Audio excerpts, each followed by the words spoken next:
Sir, there's a GC right there, Cliff. Go. It's piers. We got concrete piers and wood piers. Yes, Got sir. the checklist. Let's check out the checklist. We Yes, got sir. it for everything we need. Yes, sir. You forget some things sometimes. Mm-hmm. So this is gonna outline, make sure you hit every single thing. What's the Yeah. foundation, plumbing, electric, painting, Yeah. flooring, everything. So you don't Okay. miss anything. Okay. You wanna make sure you Okay. get all your checks. Okay.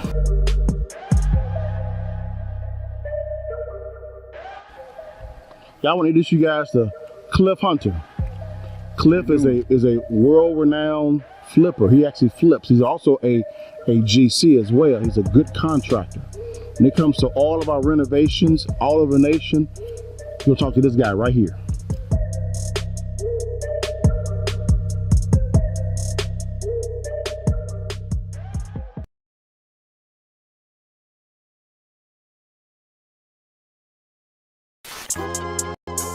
Yeah, Look at this thing. yeah. Two up, two down. Look at this thing. Hey,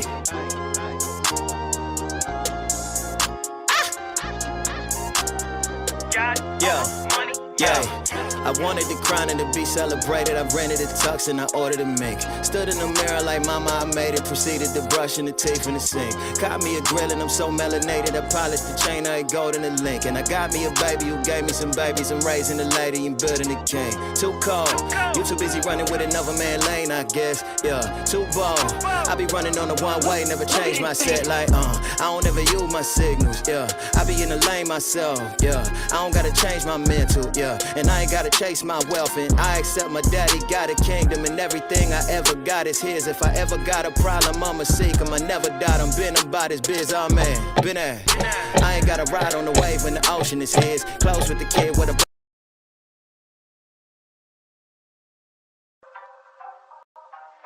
What's good, baby? It's your boy Dale. I'm back in the saddle again. Our motto is to buy, build. We already bought it already, so we already own it, free and clear. Refinance to long-term debt, cash flow. That is the motto. Cliff, man, is that a pretty strong motto, man? What do you think? Man, the model is strong. Like, you're getting each piece of the invest, right?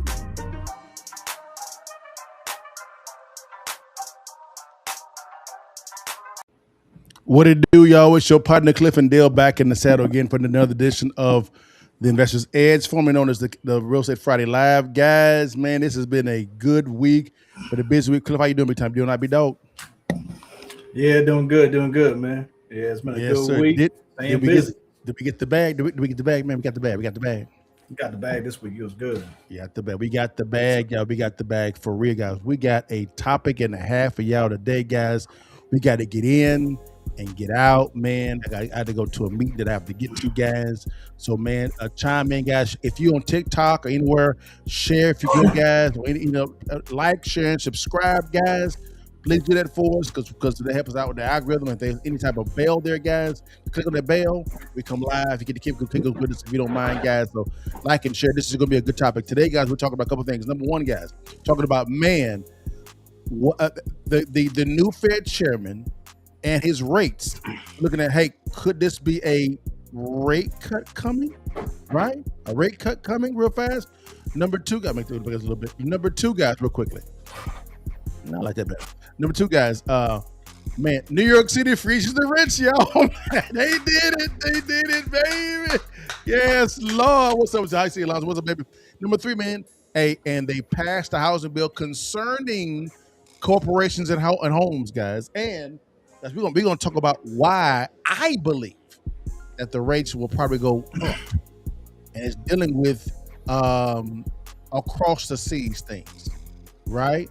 And one of them is Great Britain. We're gonna talk about all that today, guys. Let's dive into it real fast. The first topic, Cliff, man, we'll dive into, man, is you know what? Let's hit New York. Let's hit New York first. New York freezes. They freeze. What's going on? They freeze it, guys. They finally did it, baby. They said they were going to do it. A hand clap of praise to Zoran Mondani, baby. He did it. My mans and them did it today, baby. Yeah, Alonso, I know you in NYC, baby. I'm praying for you, big dog. It's trash over there, but it is what it is. We will never invest in New York City. Ever. Okay? Don't ask me shit. I ain't going over there. Am I right, Doc? Am I wrong, big dog? Nah, I'm not putting any money in that place. It don't make sense. at all. No, y'all can keep it. Keep that.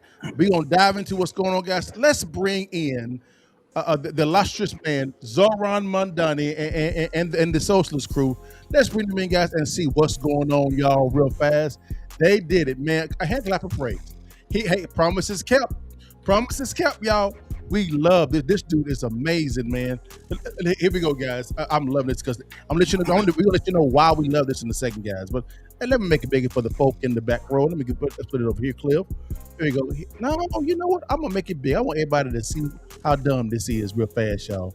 Hold on. I got y'all. Nope, that's not what I wanted either. My bad, y'all. Give me 1 second. Trying to. Nope, that's not what. That's fine. Here we go. Let's get it. Here we go. And tenants celebrate after a vote tonight to freeze the rent. Good evening. I'm Christine Johnson. That decision impacts about 2 million New Yorkers who live in rent-stabilized apartments. The board took action to freeze 1- and 2-year leases, something the panel has never done before. But as Andrew Ramos reports, some say it could have long-term repercussions. Yeah. The motion passes. Yeah. An auditorium packed with tenants erupts in a thunderous applause at El Museo del Barrio in East Harlem.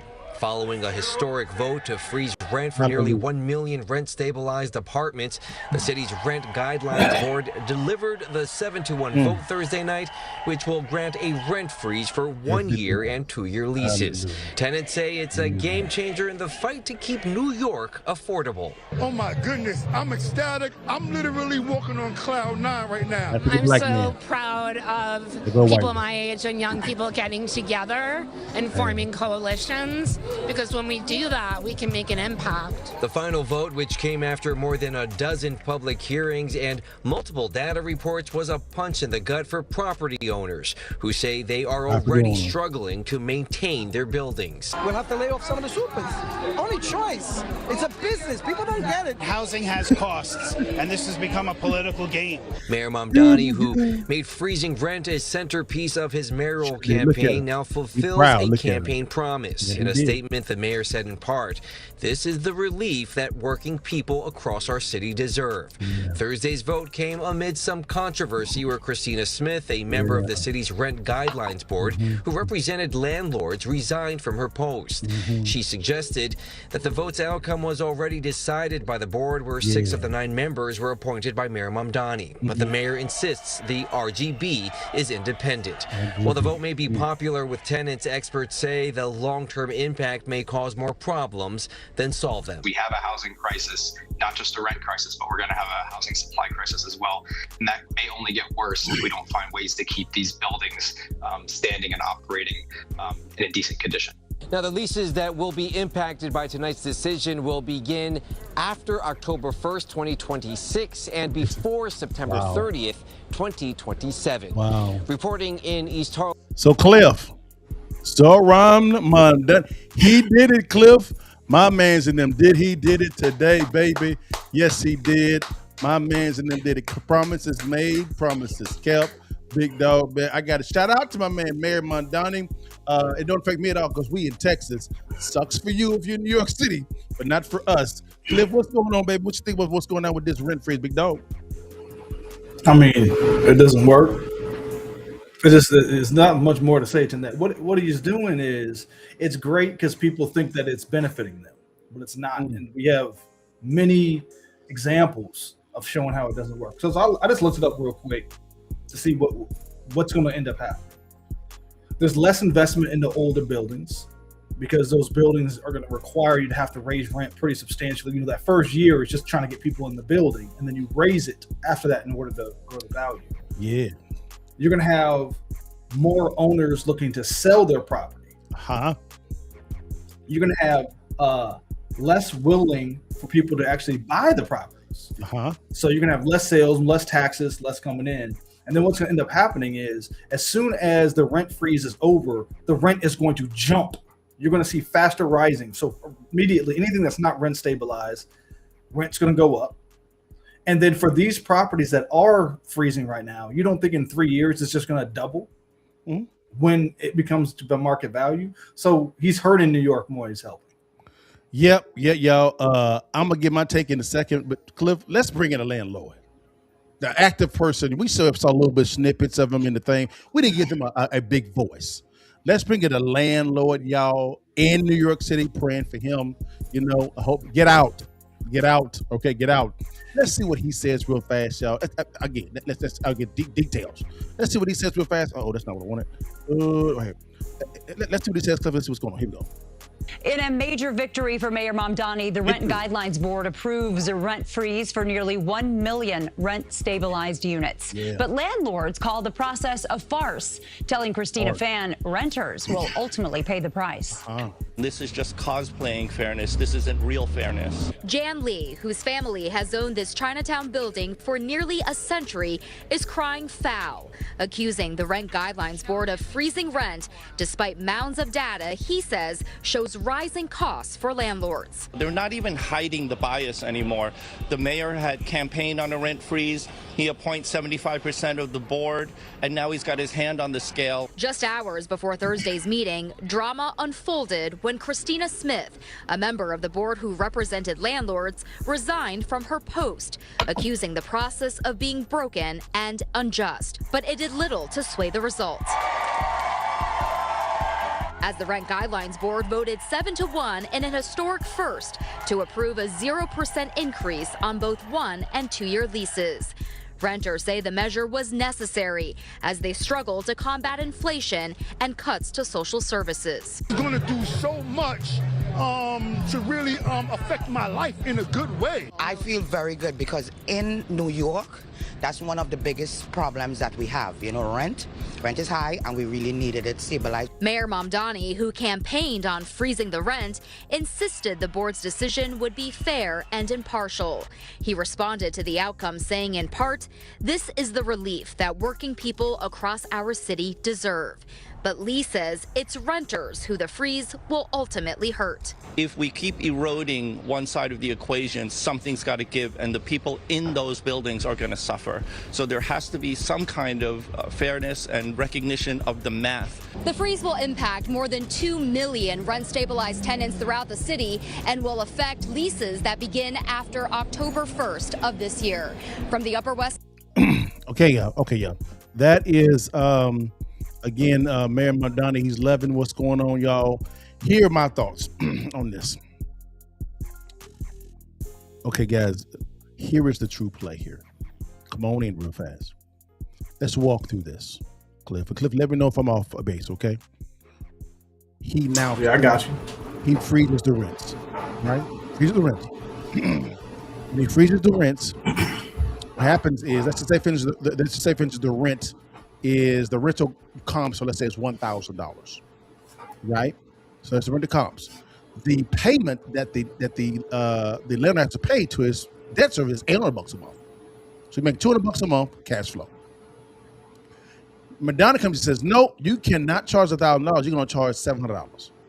So now the landlord's losing $100. Am I right? Losing money now. Right. Can they pay the mortgage? So if they can't pay the mortgage, can they upkeep the property? No, they cannot. So they can't pay the mortgage, can't upkeep the property. What happens to the property? It goes into what? Foreclosure. Guess who's going to step in? Because now what happens is he's doing this for the tenants. He's manufacturing a problem to describe another solution to further the problem. Now you're going to have banks want to come in and foreclose on these properties. The city of New York is not going to let them do that at all. They're not. They're going to say, no, you cannot foreclose on these properties. You need to take a loss. So now the banks are going to take a loss because the city's going to step in. Guess who's going to own these properties now? Not the private sector. New York City, the worst landlord in the New York state is New York City, and they're going to eventually own these properties. Watch. That's the play. You're seeing step one right now. Right now, you're seeing it. You're going to begin seeing more foreclosures. And in New York, and when it comes to commercial real estate, because that's commercial real estate, they have a long sales cycle to even sell these boards. So they don't be able to sell them at all. This is the worst plan ever, which was the plan from the get-go. Am I making this clear or no? Nah, he's been talking about it for a minute. Mm-hmm. So that's what's going on, guys. This is step one. It's rent freeze. Step two is landlords can't afford the payments. Won't keep the property. Step three, foreclosure. Step four, the city of New York says no, you can't foreclose. Bank has to take a loss. Step five, now the city of New York now owns these properties. And voila, you have now confiscated private property. There you go. That's socialism. Yeah. What you're going to end up doing, it doesn't make any sense, right? You've got to follow fundamentals. The point is the reason why rent is high is because people want to be there. It's supply and demand, right? If people want to be in New York, the rent's going to go high. If you artificially cap it, what you're doing, like you said, is you're literally causing your city to be less wealthy. Correct. Right? Now you've stuck a bunch of landlords in buildings they cannot refinance. Correct. They can't do it. Can't do it. Because when you got a 100-unit building, 200, 300-unit building, that raising rent $150, $300, that's substantial enough to be able to refinance and then fix the property. That's how, just to let y'all know who don't know, on these large buildings, typically, if they've had them for about 5-10 years, they will go ahead and refinance, pull the money out, and fix up the property. Correct. If they can't raise rent, they can't fix up the property. Where's the money coming from? Because the cash flow is not going to increase. So they can't use the extra cash flow to fix it. And they can't refinance it. Where does the money come from? You're going to have more bankruptcies going to happen. So we already know where this is going. Yep. We want to think that we want things to happen and the math is irrelevant. The math is going to catch you either way. Don't matter. And we had a question on TikTok from my boy Alonzo. He said 2 questions. Number one question. He said, so what are they going to do when jobs leave because they're not making money? They're going to celebrate. These are socialists. They don't care about that. They believe money grows on trees. They live in a utopia. They literally believe this. I'm not lying. They believe this. These are mathematical morons. They are. That's what they are. They're mathematical morons. They don't operate by no math. It's all emotion and feeling and this. You saw these unfortunate people celebrating on rent freezes, not knowing that they're curtains now. Because now their properties are going to turn into slumlords because they're going to be owned eventually by the New York City itself, and they are the worst landlord in the state of New York. They are trash, horrid. And what's going to happen is capital's going to leave. So this is why I believe Dallas, Texas is going to become the financial capital of the world. You're going to see New York Stock Exchange, they're going to go. Banks are going to leave. The NFL is going to leave. NBA is going to leave. All the Fortune 1000 companies are going to be leaving in NYC. Watch. It's unfortunate, but we're seeing the same playbook everywhere. I got I know a little bit what's going on in Seattle. Amazon leaving, Microsoft leaving, some of these major Fortune 500 companies leaving, and then now guess what? They are in a deficit. The city doesn't have money. Same thing that's happening in New York. Same thing that's happening in LA. Right? The businesses are moving. Dallas is winning. Miami is winning. Nashville's winning. It's basics. Like at some point when they file bankruptcy, maybe they'll learn that you can't get away from the numbers. I don't know. Because they keep doing it as if it's working, as if they're actually achieving their goals. I'm going where? Less jobs and less money. Who won? I don't understand. Well, Cliff, the socialists won because they believe they know better on how to spend your money than you do. They believe this. They believe that the consumer is incompetent and the government should control all means of goods and services because the government knows what's best. That's what they believe. This guys, they are mathematical morons. It's what they are. It's what they are. That's why they don't take calculus. They don't take algebra. Why? That's too hard. They want basket weaving. they want that, and they major in basket weaving. That's what they want. That's it. Yeah, I see what you're saying, because they what they only do is look at one side of the equation. They say great, rent freezes, and they think that's it. Yeah. As if there's no other side going, cool, the rent freezes. You are now poor. You have less jobs, less opportunity. Let me tell you what happened in Seattle. They raised the minimum wage up to about $15 an hour. I think it actually is 16 now. Yeah. Right? Matter of fact, I got a cousin, he was 20 years old making 40, 50K a year at 19 years old living in Seattle. But let me tell you something. Go out there. And they also have on Uber an Uber delivery tax.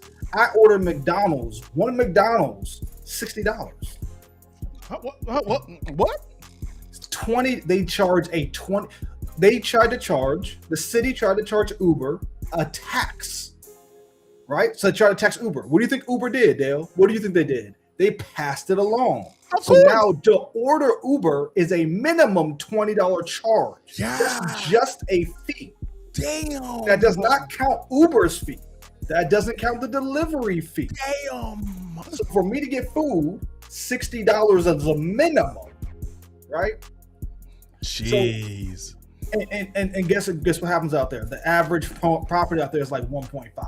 Sad. Average. Because everybody's making so much more, the values have to increase so I'm just going to break it down in very simple. This is what ends up happening. If you're making 15 and somebody else was making 10, now they're making 15, you want 20. And if you were making 20 and the person who's making 15, it keeps going like that, and then prices rise. Like you said, it's math. It's just, again, the socialists are mathematical morons. That's what they are. It is what it is, guys. And I would say this here. I do one better, Cliff. Chicago, the city of Chicago, they charge a Netflix tax. Yep. Let that sink in, y'all. A Netflix tax. Yes, we talk about Netflix, the video stream. Yes. So that's for Hulu. That's for ESPN. That's for Netflix, Prime Video. You pay a surcharge to be able to watch Netflix and other live streaming platforms that y'all charge a monthly fee. It's called, you pay that's called a Netflix tax. Yes, sir. No, he ain't lying. I looked it up, y'all. That's a real. Netflix tax, y'all. These are socialists, mathematical idiots. It's simple. Whatever you tax, you get less of. Period. Is this hard to understand, Cliff? This is what I try to say. Me and you, we finance people. We like finance. We like investments. So it makes sense to us. Yeah. And there's a lot of people who they're just not finance people, but they're trying to tell us about finance. They're trying to tell us about investments. You know what I'm saying? Like I know about football, but if I go to Bill Belichick and start telling him what he's doing wrong, he gonna look at me like you don't know. Championships you don't want, man. Right, exactly. Come on, I got 6 of them, boy. 6, but right, a fist and a pinky ring. Come on now, that's what I'm saying. But yeah, guys, it is what it is, guys. It is what it is. Again, whenever you think of a socialist, mathematical morons. Just if you begin with that right there, you got them. You got them. Don't make anything about math. Nope. Nope. I can show you videos of someone breaking down the math. They were like, that don't make no sense. And I'm like, it do make sense. It do. 1 + 1 doesn't equal 7.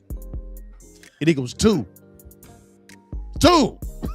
They believe it equals 7. Morons. We can go into it about how much about it's about resources, resource allocation, money management, good decision making. What can you do?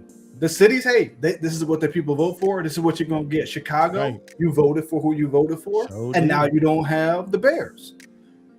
If you want to keep voting, that's fine. Do your thing. No bad.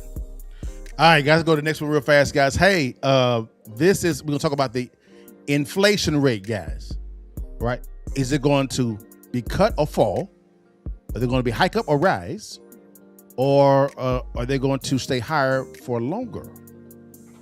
That's the question. As we guys know, we have a new Fed chairman, Kevin Warsh.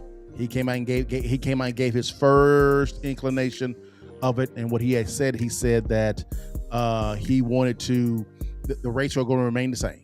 Cool, no problem. Which me and Cliff predicted that he wouldn't cut any rates. Not a problem. But guys, I believe that he's going to have to raise the rates. Okay. I believe this. Let me show you why. Okay. Here is a video that I'm gonna show you guys. All right. I saw this today. Okay. And I want to say it starts with it starts with. Let me see if I can make this bigger for everybody. Let me see. No, that's not best. That's not good at all. Oh, okay, that's cool. I want you guys to see this real quickly, guys. This is on Instagram. I saw this today, and I said, "Wait a minute. This deals with Great Britain." Yes. Watch this, guys. Listen to this real fast. Then I got a second one for you guys as well, also dealing with America. All right, here we go. Let's get to it. Here we go. The public woke up. Something important had already shifted behind the scenes in the UK.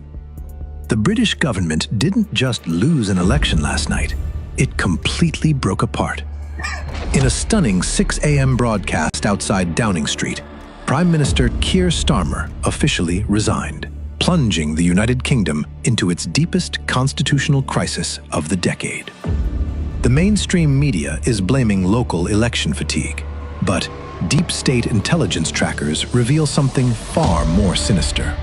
A coordinated capital blackmail campaign engineered from abroad.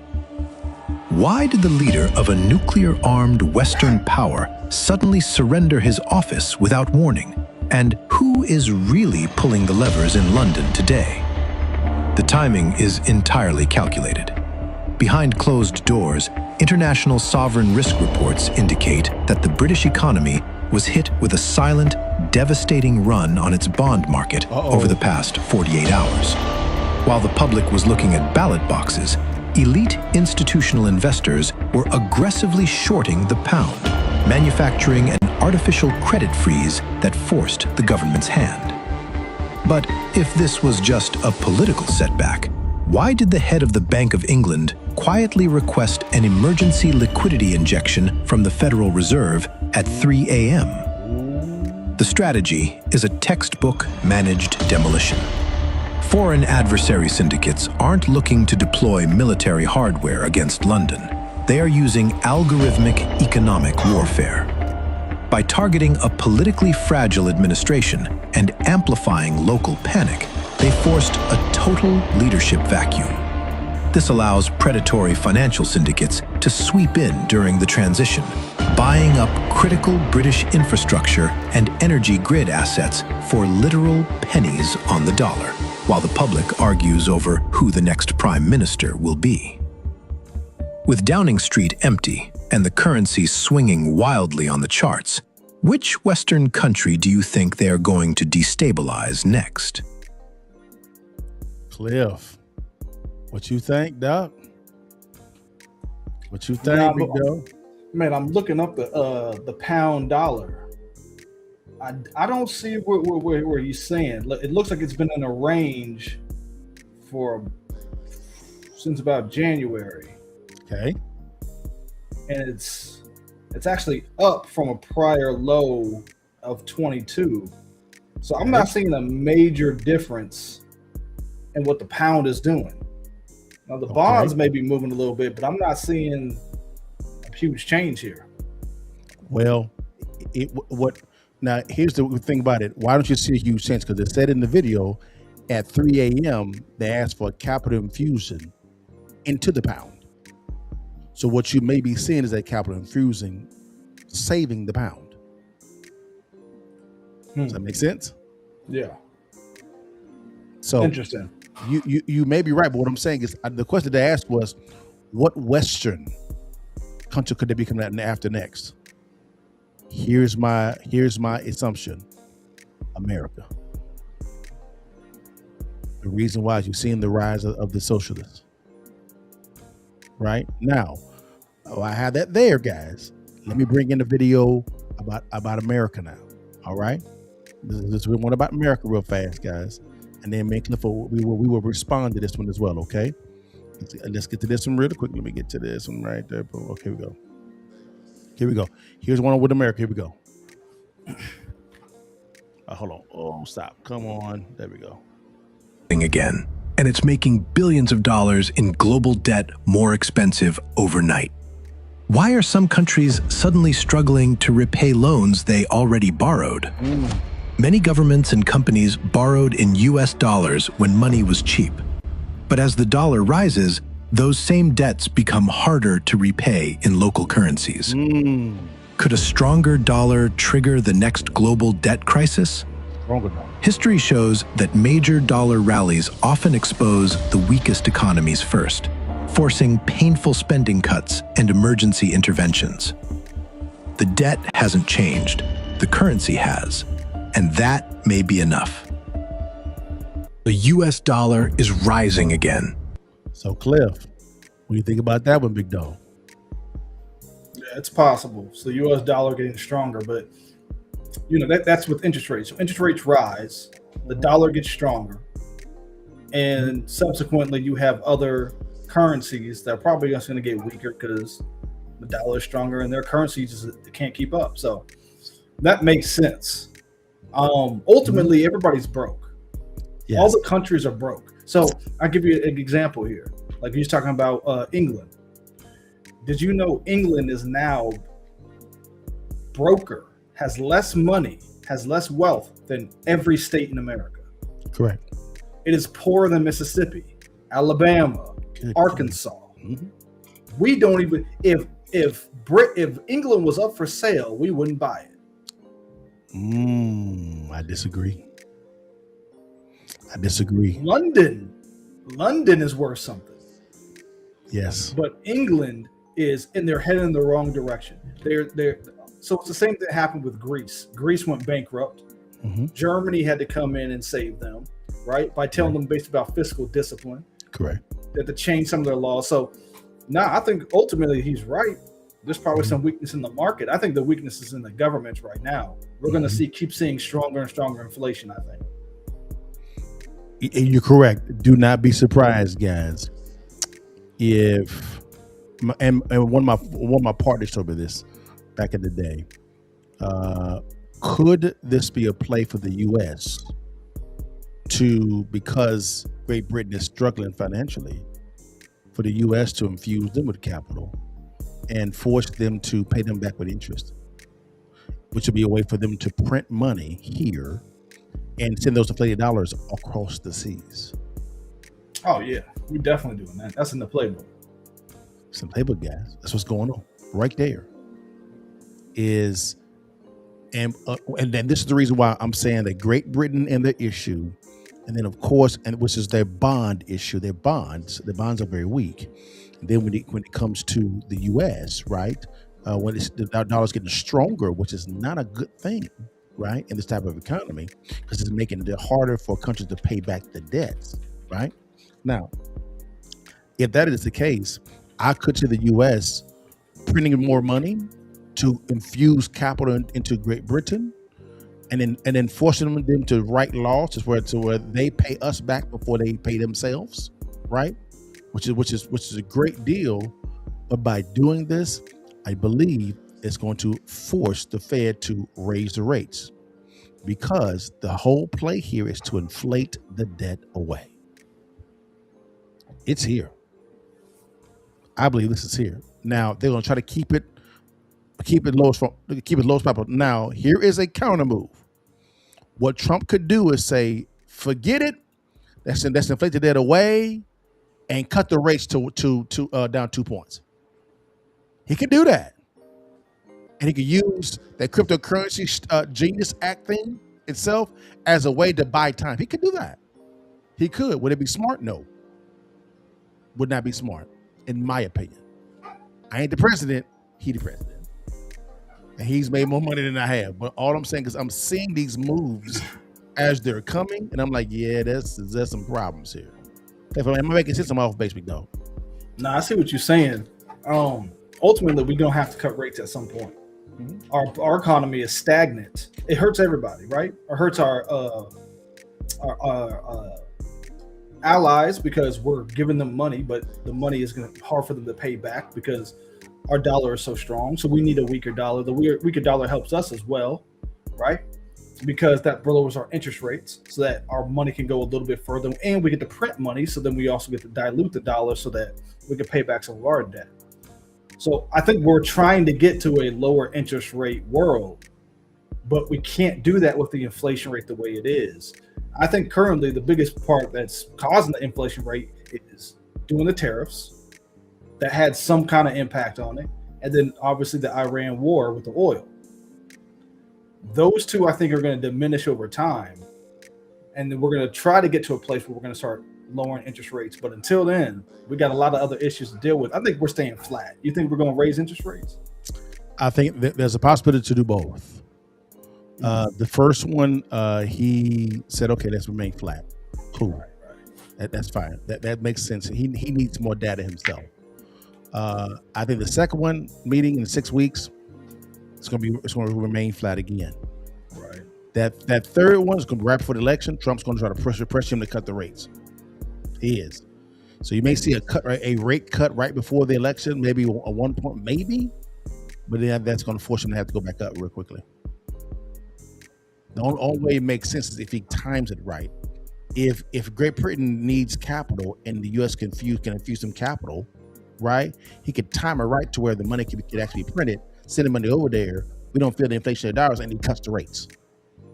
He could time that right that way to where there's a short-term type of scenario. Does that make sense? Right. That's what I kind of see. If that actually happens, if you want to buy a house, you better buy it then. You better buy it right then. Yeah, So stack your chips and get ready. Because I believe, real estate wise, as far as investors, we finna make a lot of money. Philip, you agree? Yeah, there's going to be an opportunity. We've been waiting for that period right now, where we wait for that period to happen. Where currently we have the market that's soft, so you can get a good deal. You could probably throw in an offer that's going to be below what they're asking for and probably get it. And then you combine that with low interest rates. There's going to be that period before everybody starts jumping in that you're going to get a great deal. Yeah. When I start looking at the last 6 months, we're at 4.2% year over year in inflation, which is far above what we're trying to be. Sure. And then in energy, we're up almost 25%. Correct. So that tells me if we drop that down to normal in the energy, that's probably going to drop us down to about 2.5. I'm guessing 2.8. Correct. In the inflation rate. I see that. So it's hard for me to see when they're going to cut. In order for them to cut, we got to get the inflation rate down, and it's going to be a minute before we do that. The only way that happens, man, is if they begin moving their debt over to a digital space. They have no other choice, guys. With $39 trillion in debt, that's a lie. We're actually $200 trillion in debt. Because Medicare, Medicaid, and Social Security is not in that $39 trillion figure. Those liabilities on the balance sheet. It's very easy to see that, guys. It's not hard. But we're paying 7.1 trillion in interest and only receiving 5.4 in interest payments. We're in arrears. So it doesn't make any sense right now to cut. It doesn't make any sense right now. They can't. Am I right, Cliff? Am I wrong? Talk to me. No, you're right, because you already have 4.2 inflation. So what? That could push it up to what? 5%? I mean, 5% inflation. We already know. So anytime inflation goes up, people with assets get richer. Stock market goes up.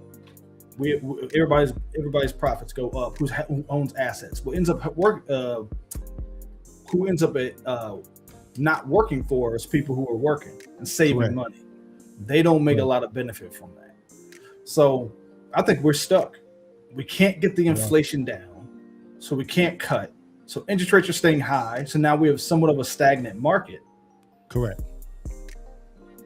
I don't know. What would, if you were in the Fed, how would you lower the interest rates? What would you need to have happen in order to lower the interest rates? Man, I would say we would have to. If I was the Fed, what would I do to lower the interest rates? Whew. I would have to. I would have to see some movement in the real estate space. I would have to see some movement. I would have to. I'm gonna go and say they're gonna have to really go back to the subprime stuff, Cliff. 2008. We'll have to. Not as aggressive as 2008. No ninja loans at all. But DPAs, down payment assistance, make those more prevalent on a national scale. Make it easy for people to get in homes. You may have to give incentive for the home builders to buy down rates. Something to get them off the sidelines, because if the rate at 720 credit score is 6.25, that's hard for people to pay, Cliff. Oh, they can't. That's why they're not doing. I run into it every day.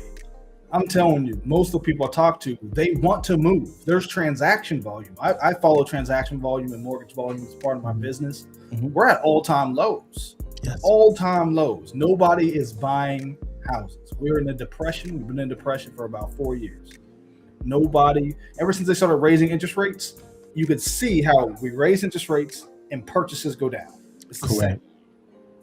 Cliff is right, guys. It's right. I have to see some movement in the market, because right now the bond market that's collapsing.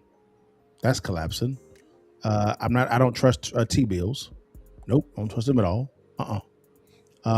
I'm more trust putting my money into a life insurance policy than buying government bonds, because it's too volatile. Now, they're not going to show you that, but I know what's going on behind the scenes. There's a lot of manipulation going on behind the scenes when it comes to T-bills and bonds. It's easy to see for those that can see it. And I just don't trust it at all. At all. That's why for me, and if you know how to make money in an area, do your thing. Do your thing. But I just think right now, if you buy real estate right, buy it right, guys. Make a whole bunch of money, guys. A ton of money. Now, guys, we were going to go over the House bill, but we can't. We do that next week, guys, on the House bill. Real quick, real fast, guys. It is a blessing to actually have a licensed appraiser on the screen. Man, Cliff, tell them about homeownerappraisal.com and what you offer, man. Tell them about what's going on. Yeah, go to homeownerappraisal.com. We do consulting for appraising. We do appraisals. We do commercial. Man, just go to the website. If you need anything with real estate, we'll be able to help you out, put you in the right bucket. Just go to the website. We'll be able to hook you up. Yes, sir. Also, guys, very quickly, guys, we are going to eventually launch our cash flow club community, which is great. Me and Cliff are developing a pretty nice product, and our cash flow club members are going to be the first ones to be able to get it. And it's a game changer. That's all I'm gonna tell you guys. It makes the novice investor a seasoned investor with their phone. It's that game changer. And so that's all I'm gonna say about it.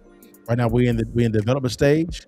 We'll be done here in a little bit. Once we get done, guys, it's gonna be pretty good. So in the next couple of weeks, we're gonna be looking to open up our cash flow club, which will be great. It was fine. Also, guys, before we get off real quickly, if you are wanting the ebook, Distressed Property Investing, guys, very simple how to get it, guys. It's how you make money when you buy real estate, not when you sell it.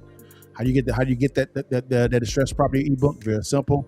Click on the QR, click on the link below in the show notes. DM me the word real estate, or click on the QR code.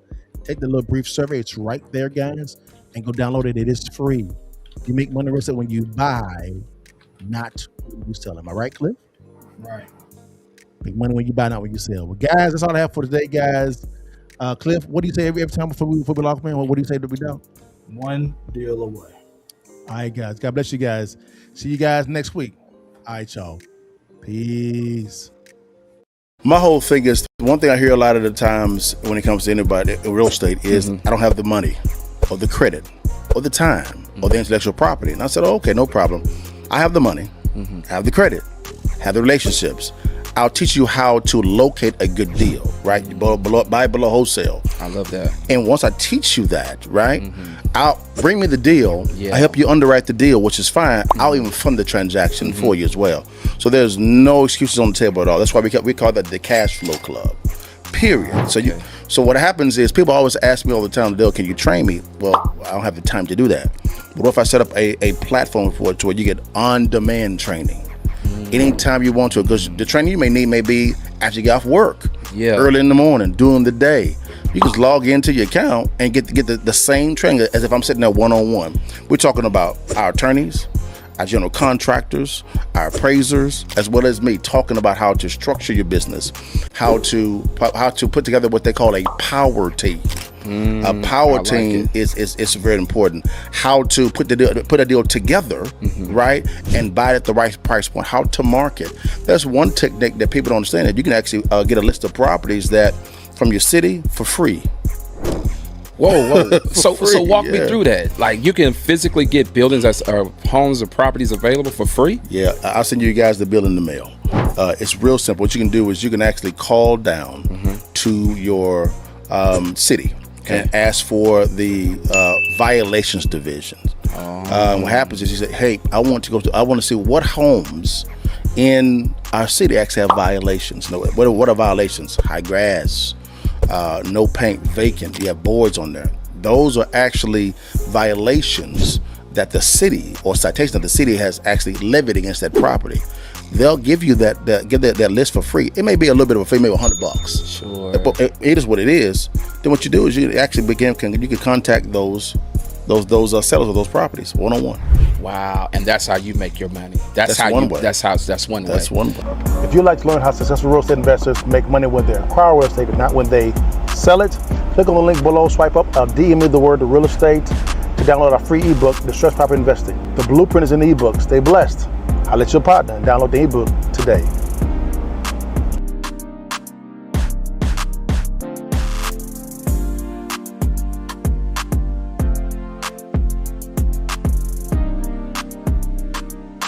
What's good, guys? It's your partner Dale here, man. Hey, I always say that when it comes to real estate, I think this is the best time, the next 3 to 5 years is the best time, in my opinion, to begin to invest in real estate, whether you are a seasoned investor or a novice investor. This is the best time, in my opinion, to invest in real estate. Now, why would I say that? It's very simple. Whenever there is some stagnation within the real estate industry, that's the best time to get deals, right? Deals are what attract the capital, right? A good deal will always attract good capital. Now, what's a good deal? Well, I like buying distressed properties below wholesale. The skill to buying right is learning how to locate distressed properties in your city, county, or state. Now, the good thing about it is we are giving away a free ebook called Distressed Property Investing.